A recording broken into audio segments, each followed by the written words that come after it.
خدایا خودت تو قرآن کما رو تهدید کردی، یا ایها الذین آمنوا دوزخ برزخ آتش عذاب الهی. تو رو به این عیسی مسیح قسمت میدم، این اسرائیل هم داره ما رو تهدیدمون میکنه.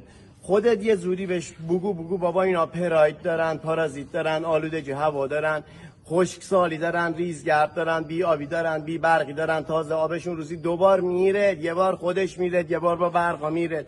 تازه ما خوراکمون چیه؟ آبی نیترات دار، نونیزوش شیرین دار، سبزیجات با آبی فاضلابی، میوه با کدیشی میای، لبنیات با روغنی، پالم دار، برنج، آرسنیک دار، گوشتی تاریخ گذشته، شیری تاریخ هنوز نیومده. بعد این هی ما رو تهدید میکنه که نمیدونم موشک میزنه. یه دکتر داریم بهمون داره میگه فرزند آوری کنین، این عوضی فکری پوشک باشه، فکری موشکه. هی میگه من موشک ساختم نمیدونم افسیا 50 تا 60 متر میره تو بوتون. بابا تو همین موشک معمولی یادا بفرست، ما اینجا فرو نشست داریم تا 80 متر تضمین میکنیم سالم بره زیر زمین. بعدم میگه تو قصدی زدنی موشک داری، میخوای بزنی که خب بزن، میگه به موشک داری خب بزن دیگه.